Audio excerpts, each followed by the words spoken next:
আসসালামু আলাইকুম। এখন শুনবেন সংবাদ শিরোনাম। দেশে হাম আক্রান্ত শিশুর সংখ্যা বাড়ছে। রোববার থেকে শুরু হচ্ছে বিশেষ টিকাদান কর্মসূচি। পাবে 6 মাস থেকে 10 বছর বয়সী শিশুরা।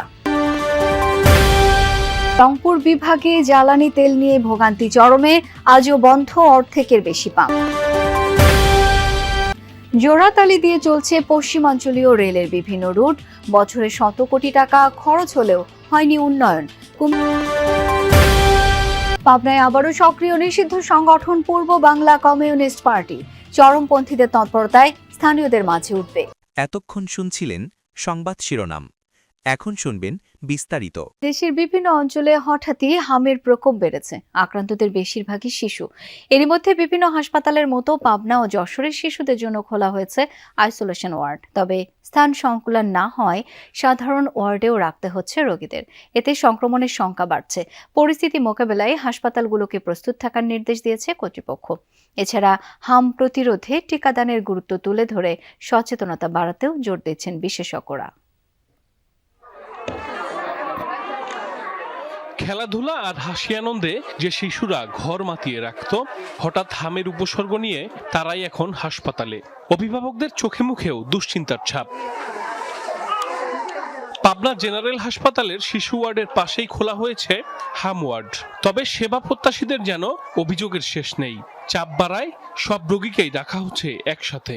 বেড সংকটে অনেককে থাকতে হচ্ছে হাসপাতালের বারান্দায়।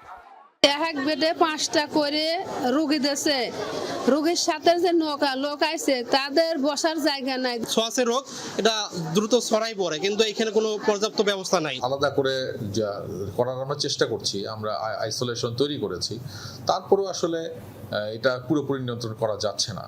রোগীর স্বজনদের অভিযোগ, সময় মতো টিকা না পাওয়া এবং নিয়ম না মেনে শিশুদের ভ্যাকসিনেশন করায় এমন পরিস্থিতি দেখতে হচ্ছে তাদের। সিভিল সার্জন জানান, সমস্যার কারণ বের করতে এরই মধ্যে ঊর্ধ্বতন কর্তৃপক্ষকে জানানো হয়েছে। যে টিকাটা দিবে ওই টিকাটা দেওয়ার না দিয়ে আবার যে টিকাটা পরে পাবো সেই টিকাটা আগে দিয়ে দিছে। টিকা নেওয়ার পরে যে হাম হচ্ছে, এটা ইনভেস্টিগেশন, এপিডেমিওলজিক্যাল ইনভেস্টিগেশন ছাড়া মানে বলা কঠিন। তো আমরা আমাদের ঊর্ধ্বতন কর্তৃপক্ষকে জানিয়েছি, ওনারা যথাযথ ব্যবস্থা নেবে। যশোরে গেল 2 মাসে হামের উপসর্গ নিয়ে চিকিৎসা নিয়েছে 2 শতাধিক শিশু। বর্তমানে হাসপাতালে ভর্তি 24 জন। এছাড়া গেল কয়েকদিনে 89টি নমুনা পরীক্ষায় 21 জনের হাম ধরা পড়েছে। এদের মধ্যে 17 জনই 9 মাসের কম বয়সী, 3 জন প্রাপ্তবয়স্ক। ঠান্ডা আর বমি হচ্ছে, অল্প কাশতে কাশতে বমি হচ্ছে, কম যেন অনেক ওষুধ নিয়েছি। সুই দিয়েছে, শুধু একবার সুই পাইছি, আর যে ভিটামিন ওগুলো খাওয়াইছি। হঠাৎ রোগীর চাপ বাড়ায় হাসপাতালের আইসোলেশন ওয়ার্ডে দেখা দিয়েছে শয্যা সংকট। পরিস্থিতি মোকাবেলায় যশোরের সকল সরকারি হাসপাতালে আইসোলেশন ওয়ার্ড প্রস্তুত রাখার নির্দেশনা দিয়েছে। জ্বালানি তেল নিয়ে দেশের বিভিন্ন জেলায় চরম ভোগান্তি পোহাতে হচ্ছে গ্রাহকদের। তেলের জন্য ঘুরতে হচ্ছে এক পাম্প থেকে আরেক পাম্পে। রংপুর বিভাগের অর্ধেকেরও বেশি পাম্প আজও বন্ধ রয়েছে। খুলনা, চট্টগ্রাম, ময়মনসিংহ, রাজশাহী বিভাগেও জ্বালানি তেল নিয়ে গ্রাহকদের ভোগান্তি কাটেনি। চাহিদামতো তেল না পেয়ে ক্ষুব্ধ গ্রাহকরা। পরিস্থিতি সামাল দিতে হিমশিম খেতে হচ্ছে পাম্প কর্তৃপক্ষকে। কালো কাপড় দিয়ে মুড়িয়ে রাখা হচ্ছে মেশিন, বড় করে লেখা তেল নেই। কখন নাগাদ তেল আসবে এবং বিক্রি শুরু হবে তা জানে না পাম্পের লোকজনও। জ্বালানির জন্য হাহাকার রংপুর বিভাগে। তেল সংকটে আজও বিভাগের অর্ধেকের বেশি পাম্প বন্ধ। প্রয়োজনীয় জ্বালানি তেলের জন্য এক পাম্প থেকে অন্য পাম্পে ঘুরছেন গ্রাহকরা। কারণ হিসেবে প্রশাসন জানায়, রংপুরের 8 জেলায় প্রতিদিন 10 লাখ লিটার ডিজেলের চাহিদা রয়েছে, কিন্তু সরবরাহ মিলছে 8,75,000 লিটার। পেট্রোলও মিলছে চাহিদার চেয়ে 2,90,000 লিটার কম। পেট্রোল গতকালকে আমরা পেয়েছিলাম 3,000 লিটার, আর ডিজেল পেয়েছিলাম 4,500 লিটার। আমরা পেট্রোলটা গতকালকেই শেষ করছি। সকাল 8টায় আসছে এখানে, শুনছি যে 11টার পর তেল দিবে। এখন 3 ঘন্টা অপেক্ষা করবো, তারপর কখন পাবো ঠিক নাই। সবসময় তো যে পাওয়া যাইতেছে না, গাড়ি চালানো অসুবিধা হচ্ছে। একই রকম পরিস্থিতি দেশের অন্যান্য জেলাগুলোতেও। পাম্প থেকে গ্রাহকরাও কাঙ্ক্ষিত তেল পাচ্ছেন না, এক পাম্প থেকে অন্য পাম্পে ঘুরতে হচ্ছে। যেসব পাম্প থেকে জ্বালানি দেয়া হচ্ছে সেখানে দেখা যায় যানবাহনের লম্বা লাইন, ঘন্টার পর ঘন্টা পার হচ্ছে শুধু জ্বালানি তেল নিতে।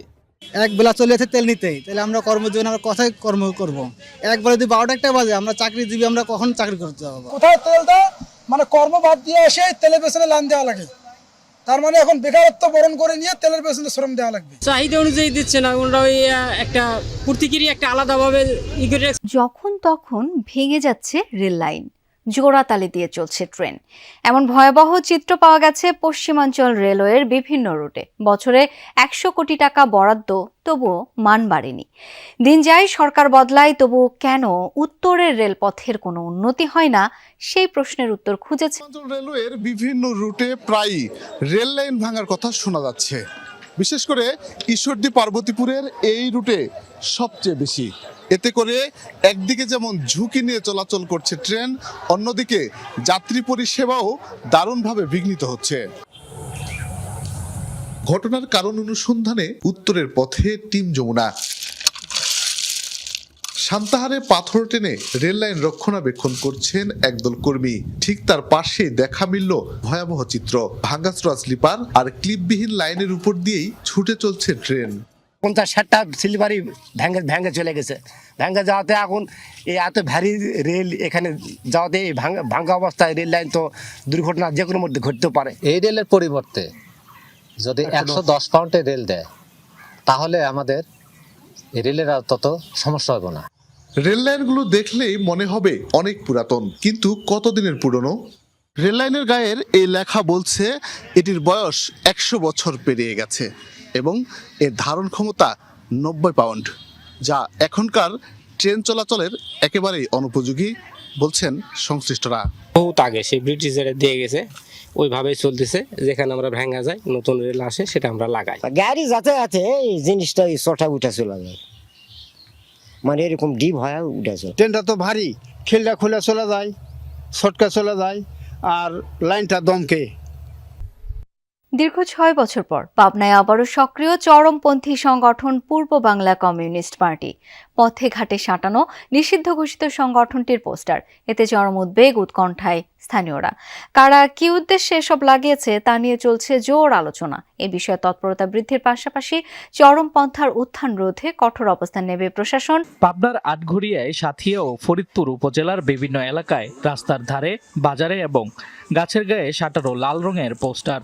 রয়েছে মার্কস, লেনিন, স্টেলিন আর মাও সেতুং এর ছবি, সঙ্গে দুনিয়ার সর্বহারা এক হও স্লোগান। দীর্ঘ সময় পর নিষিদ্ধ ঘোষিত পূর্ব বাংলা কমিউনিস্ট পার্টির নাম ব্যবহার করে এসব পোস্টার সাঁটানো হয়েছে, যাতে ভোটের বাক্সে লাথি মেরে সমাজতন্ত্র কায়েমের কথা উঠে এসেছে। একই সাথে রয়েছে বিদেশি বিনিয়োগের দৌরাত্ম্য থেকে তাঁতশিল্প রক্ষার কথাও। এতে সমাজে নতুনভাবে সংঘাত ছড়ানোর আতঙ্কে